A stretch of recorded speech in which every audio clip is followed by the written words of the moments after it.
So my next mission, I'm still playing with this one, trying to get two things at the moment finished. One is the image editor. At the moment I'm having a few problems getting the sharpness, blur features working where I want them to. So that's sort of undergoing. It seems to be a good way of working with interactive algorithm art as well. So I've got some quite interesting starting results. I'm using very, very simplistic art at the moment. What I really need is something which is going to give me a bit more information about how people use things and give me a little bit more control over what people can and can't do for experiments. So I think having a larger population size is important. 6 is not enough. If you're allowing users to kill off or to keep things, then quite often you're restricting it to maybe only 2 new offspring in a generation. Sometimes you have to see people using it, and you get 1 new offspring. They've killed off 3, or they've kept 2, and so you've only got 1 new offspring there. It's suddenly not very effective. The variable mutation, I need to have that much more under control. I need a readout for it. I need to know what that mutation rate is. I can change the adjustable number of genes easily in the code, that's not a problem. I'd like to control that from the front panel, so the idea is I really want to be able to plug it into anything. At the moment, the output format is MIDI, or I can do just a straightforward serial implementation. I actually want to be able to use a choice of formats. So again, to make it more flexible, I want a menu. And also the other thing is, whenever I'm going through, at the moment I'm going through different generations, so I'm not keeping a record of the decisions made. What's particularly interesting is when you start taking, for example, you can say, okay, we'll look at how a user gets to a specific sound. We can give them a sound and say, here's the sound. You can play it as many times as you want, make your choices, and then we can create a model, for example, in MATLAB and say, how does MATLAB do it? It's doing a Fourier analysis and time series analysis of the data. That would be quite a useful thing. So being able to see all the different steps and measure them accurately, I think would give far more valuable data in terms of this. At the moment, the seeding option is something I have to code in, hard code in. That needs to be there, and I think the morphing option is a possibility. Not, again, easy to implement. So it is easy. It's very easy to implement. Yeah. Easier than the crossover in many ways. It's just an average. So, yes, so that's it. It's very, very, very simple. It's just an Arduino.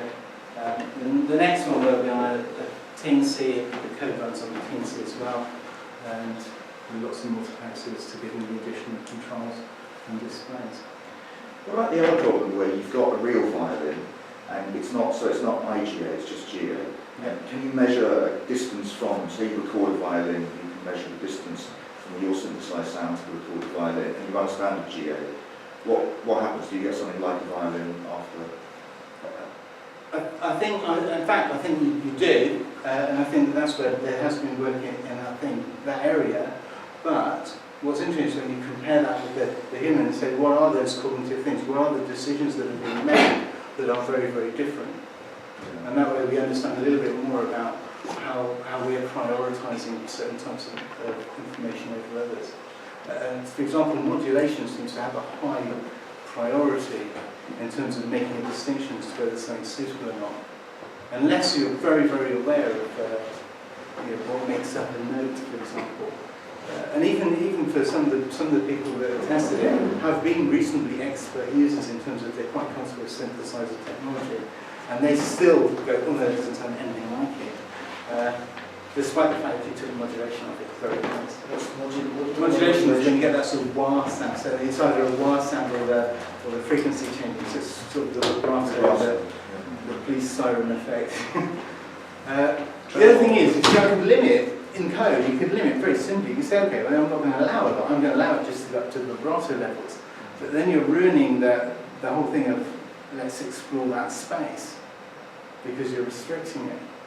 But that range is very, very small over the whole thing. The other thing is I could put in some sort of exponential function to sort of say, actually, well, a larger amount of that space is vibrato, and it's only at the edges. And again, I think that's largely getting the parameters right. Is probably because we're dealing with people. It's probably just by experimentation, not by anything that we can say, oh, we've got some good evidence for this already. Because there isn't much good evidence. In fact, in some cases, having done this and having looked at some of the other work, I'm actually a little bit cynical as to some of the claims that are made in terms of effectiveness. I've seen people say, oh, we can get this within 7 generations. I'm thinking, only if you've made the solution space very, very small, are you actually really going to do that. Or you've really messed with those parameters. I suppose at the end of the day, GA is in the business of finding a global optimum, avoiding local minima. Which I guess begs the question of why not use something like simulated annealing. We can still use that in a subjective fitness landscape. It's, I guess, the standard motivating reason for GAs is that you don't have to worry about metrics.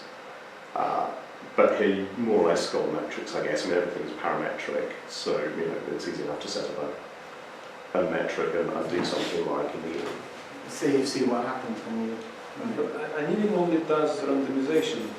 What GA has in addition to that, it has recombination points. Yeah. So in a sense, annealing is like basically searching in all directions without...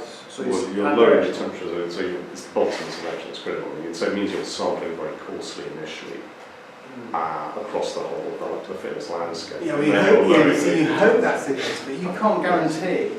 So you can't often, and this is, I can change the parameters on my synthesizer quite easily. But at the moment, I've kept it like this on purpose because this is a atypical synthesizer as it is. And so what happens is that the probability is going to have a lot of noise in it because one of those oscillators, each one has a 1 in 2 chance of, sort of 1 in 5 chance of selecting noise.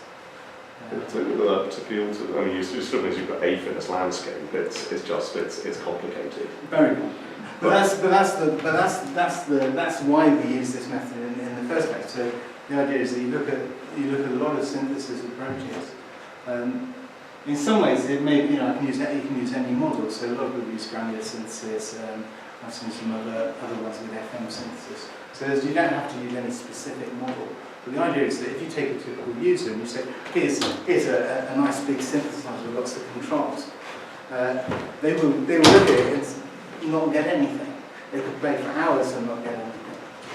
I used to make a bit of a living like that. I get people phoning me up, I've just bought a modular system, it doesn't work, can you come around and fix it? And normally it was working fine, they just didn't know that you had to plug things in together in the right places. And there was a synthesizer called ARP Odyssey, and in this manual there was a funny note saying, don't forget to turn your synthesizer on. Often this is the reason why you hear no sounds. That's a real quote. Often. I guess another issue is how you guarantee that you have global optimality. Well, I guess there's maybe one issue with GAs is that you can't. Yeah. I mean, at least simulating guarantees global optimality lets you allow it to relax. Why would a GA guarantee? Annealing would, well... No, GA eventually gets to an optimal solution. Now, it's not the rotation rate right, I think that's an issue. As long as you allow every variable to be, you could just jump in one step there, as long as you allow every mutation. You have to lower the mutation rates in an essentially annealing-esque kind of way to do that. No, across. Eventually you get there, as long as everything can, an incredibly low mutation rate on every bit, and they all bump at once, you get there. You search the space exhaustively. What you're depending on is the regularity of the search space, so that you can then take it multidimensionally and climb it nicely. And that little bit in there where you explore around the local place, that actually just does some, no climbing right there. And that can, assuming there's regularity in your space, you're okay. The method they use is quite interesting. They essentially assign 3 parameters to one control in this triangulation approach to explore it, which is quite clever strategy. But the idea of using it in things like sound design is just that most users aren't able to make sense of the model. And so this is something where there is no model other than I like it or don't like it. So And that's the advantage. But what I found is that it's not quite how it works. So, Carl, it strikes me that this whole thing has incredible amounts of variance. You have no reasonable evaluation function, and you don't. It's just kind of a nice, groovy thing to play with. Where it seems like relatively easy to take a particular hard example, right, and search that and see how one person or multiple people do, and see how long it takes them to get to the correct solution. Well, that's what I want. That's what I want some sort of outlet so I can measure the number of passes, The number of the number of times people are going through the. okay, but how do you? But part of the problem, as you've noted, is just your evaluation where it's a moving target. Oh, that's groovy. Let's try that. Oh, that's what I want. That's So what when I want. I fixed it and I've given them a sound to get to, Yep. and I said, here it is, you can listen to that whenever you want, Mhm. then what I find is it does eventually converge. It takes quite a lot of generation. Well, it doesn't depend on the parameters that you set on your synthesizer. How long your genetic sequence is. There's a lot of variance there. Yes, Isn't there? you have amendments to 27, So 27 parameters, and then I could encode it differently and I get different results. Right. But what I'm saying is that it's that part that's interesting is how do you code these things to make them effective? No, so that gives you a methodology, Yeah. an experiment to actually explore those questions. That's what I'm doing at the moment. Yeah. So it's sort of trying to see what. So what variables are you looking at? Are you looking at the parameter, the particular synthesizer you're using? You're looking at the user? I'm looking at the user choices. So almost how many generations it takes me to get to something, but also a little bit. But again, I need to have a readout to collect the data effectively, or some sort of logging system. And also, when they're making poor choices, because their cognitive model definitely does not map with. Right, but there's a whole bunch of psychological variables there. So if me, who doesn't know squat about synthesizers, started doing this, I expect that this time next week I would be much better at playing with your genetic algorithm to get the sound I want. So there's got to be some kind of learning curve. With Roman, I'm sure he'd just sit down and go, oh, there you go. You wouldn't need the controller. You just sort of go, oh, Yeah. it's like that. Yeah. Right? And then also, there's a whole bunch of questions like that you can go on with. Well, I found that most of the users I've had are experts, but they didn't seem to be applying that knowledge to this in any way Well, whatsoever. I am an expert. that was the main thing I could I'm say. kind of an expert in genetic algorithms. Yeah. So I might be able to figure stuff out. You're waving the wine glasses at people. I'm just wondering, the people leaving, maybe they want a wine glass or something? Take some wine. Okay, well, let's at least, Thank you. Thank you.